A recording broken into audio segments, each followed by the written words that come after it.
manuscript. And he did, he found it. He found it in St. Catherine's Monastery in the Sinai. And it's now housed in the British Museum. It's called the Codex Sinaiticus. The Codex Sinaiticus, the oldest complete biblical manuscript. And that manuscript is dated 325 years after the time of Jesus.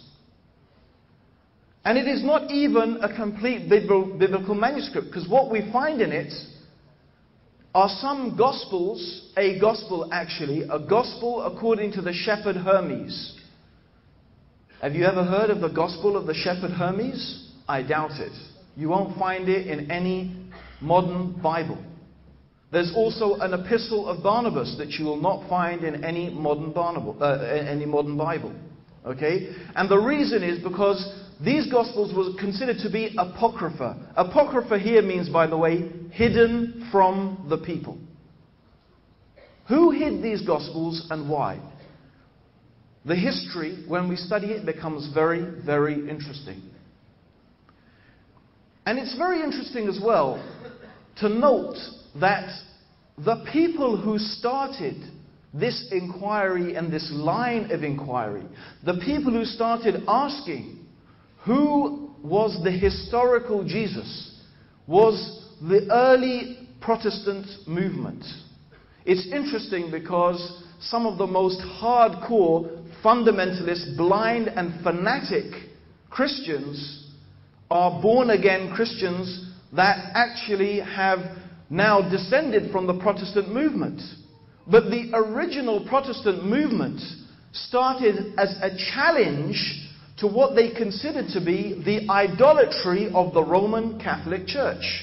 The early Protestants considered that Catholicism had been tainted and corrupted by many different pagan practices. And of course, in that respect, they were absolutely correct.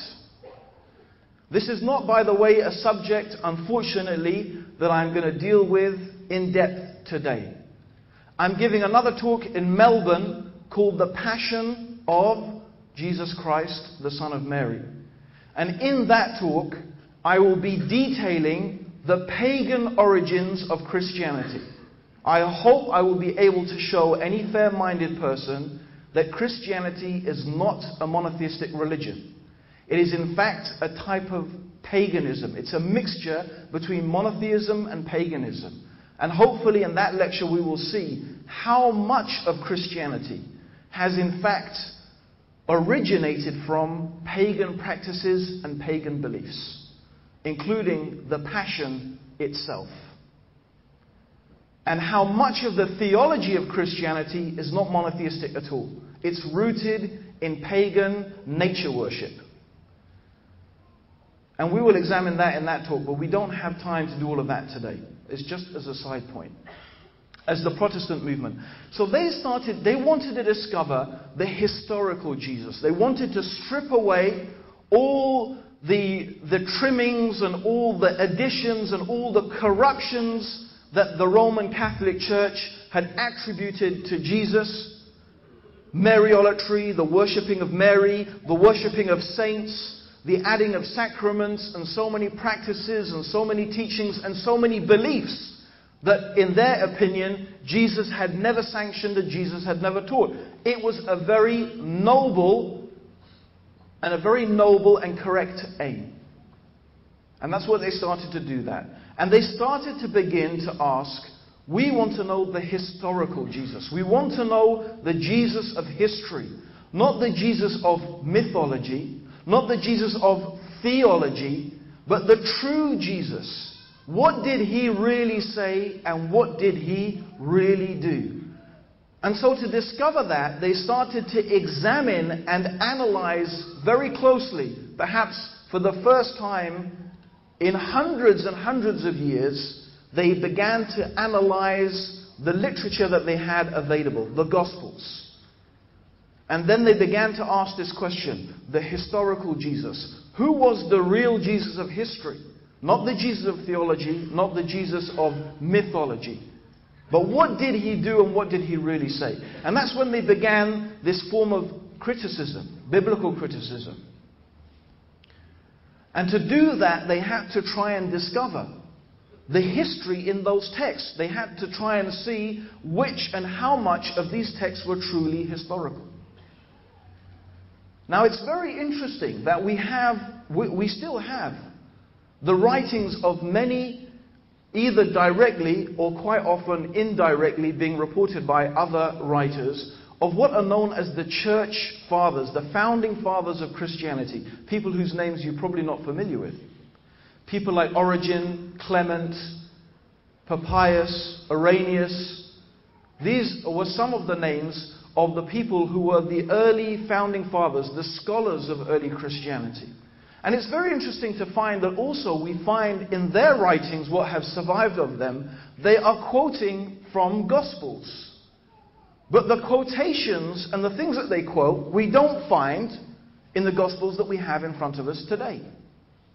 In fact, theologically, in terms of what they believed about Jesus and what they believed about God, they held a very different position. And their attitude, in fact, to the documentation and the accounts that were in front of them was very much more like the attitude of modern biblical scholars today. They analyzed things. They tried to find out, what did Jesus really say? And they had that same problem then. And they were almost contemporaries. We're talking only within 100, 150, 200 years after Jesus. Even then they were asking, and they were trying to sort through all the different information available. But what happened? What really happened? What really took place? What is the true historical Jesus? We have clues within the Gospels themselves. And what we really find emerging is two completely different types of Jesus. We have the Jesus of history. The Jesus of history comes across as a man who ate, who breathed, who walked, who lived, who died, who taught a message that was teaching people how to live. It contained practical instructions, ways to behave, things to do, things not to do. He was a man who himself followed the Judaic law, the Mosaic law. He was circumcised, he observed the Sabbath, he taught people to observe the law. And there are sayings attributed to Jesus along the lines of that whoever abandons even one iota or one dot of the law will be considered least in the kingdom of heaven. He hadn't come to change the law, he had come to fulfill it. He and his disciples, they followed the law. And we know about the existence of an early church that was headed in Jerusalem by the brother of Jesus, James. A church that was based in synagogues. A church where people still followed the Mosaic law. A church where people did not believe that Jesus was God, or in any literal way, the Son of God. And they had a conflict with another version of Christianity. Another version of Christianity that is being developed by a man called Paul, who teaches his own gospel. A man who, strangely enough, never met the apostles, never studied with them, never saw Jesus, except as he claimed in a vision. But he never saw the living Jesus. He never spoke to the Jesus that was alive on earth. After seeing this vision of Jesus, he disappears and goes to Arabia, of all places, for 3 years. And then re-emerges, preaching a gospel to the Gentiles. That means the non-Jews. But what is this gospel? What is the nature of this gospel? What is this gospel saying?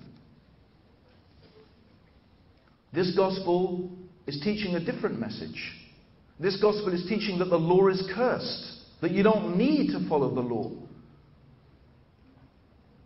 That salvation does not come by obeying God and following His commandments and observing the law, but salvation comes